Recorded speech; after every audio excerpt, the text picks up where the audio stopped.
Hello everyone, welcome to my another vlog. So as I have already shared in my previous vlogs যে আমি বিহার থেকে আমার 1 month school internship pursue করছি। Today was my last of internship here. আর এতদিন আমি আমার school internship এখানে করছিলাম ডিপিএস গায়া থেকে, যদিও আমি বিএড কিন্তু পারসিউ করছি ওয়েস্ট বেঙ্গলের একটা ইউনিভার্সিটি থেকে। সো আজকে সকাল সকাল ঘুম থেকে উঠে আমি স্কুলের ক্যান্টিনে চলে যাচ্ছিলাম ব্রেকফাস্ট করতে। ক্যান্টিনে গিয়ে দেখলাম যে আজকে ব্রেকফাস্টে রয়েছে ইডলি, সাম্বার আর নারকোলের চাটনি। যদিও সাম্বার আমার অত একটা ভালো লাগে না বলে আমি সাম্বারটা নিইনি। তো ব্রেকফাস্ট করে আমি আবার ফিরে যাচ্ছিলাম গেস্ট হাউসে, যেখানে আমি এই 1 month ছিলাম। আর এই অ্যাকোমোডেশনটা আমাকে স্কুল থেকেই দেওয়া হয়েছিল।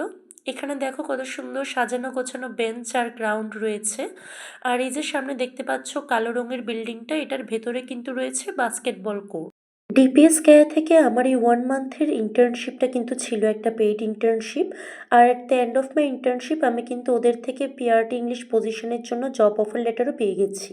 তো তোমরা যদি জানতে চাও যে কী করে ওয়েস্ট বেঙ্গলের একটা ইউনিভার্সিটি থেকে বিএড পারসিউ করতে করতে আমি ডিপিএস কেয়ার মতো একটা রিনাউন্ড স্কুলে ইন্টার্নশিপ অপরচুনিটি পেলাম আর জব অফার লেটারও পেলাম, তাহলে এই ভিডিওর কমেন্ট বক্সে কমেন্ট করে আমাকে জানাতে পারো।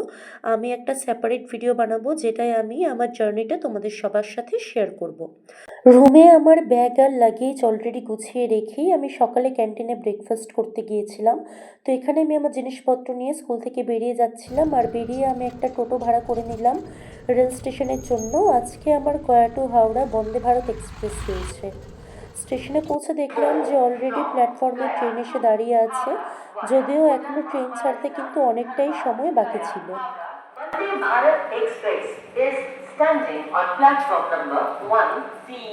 Passengers are requested to take their respective seats.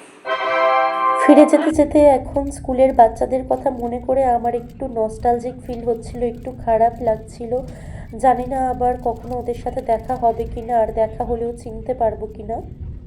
তো হাওড়া এসে পৌঁছতে পৌঁছতে কিন্তু আমার রাত হয়ে গিয়েছিল, রাত্রি 9টা 9:30 মতো বাজছিল। তো এখানে আমি হাওড়া স্টেশন থেকে একটা ক্যাব বুক করে নিয়েছিলাম আমার বাড়ি পর্যন্ত। তো আমি রুমে পৌঁছে গেছি, আর এই ম্যাগনেটটাই সেদিন আমি বোধগয়া থেকে কিনেছিলাম। দেখা হচ্ছে নেক্সট ব্লগে, টাটা।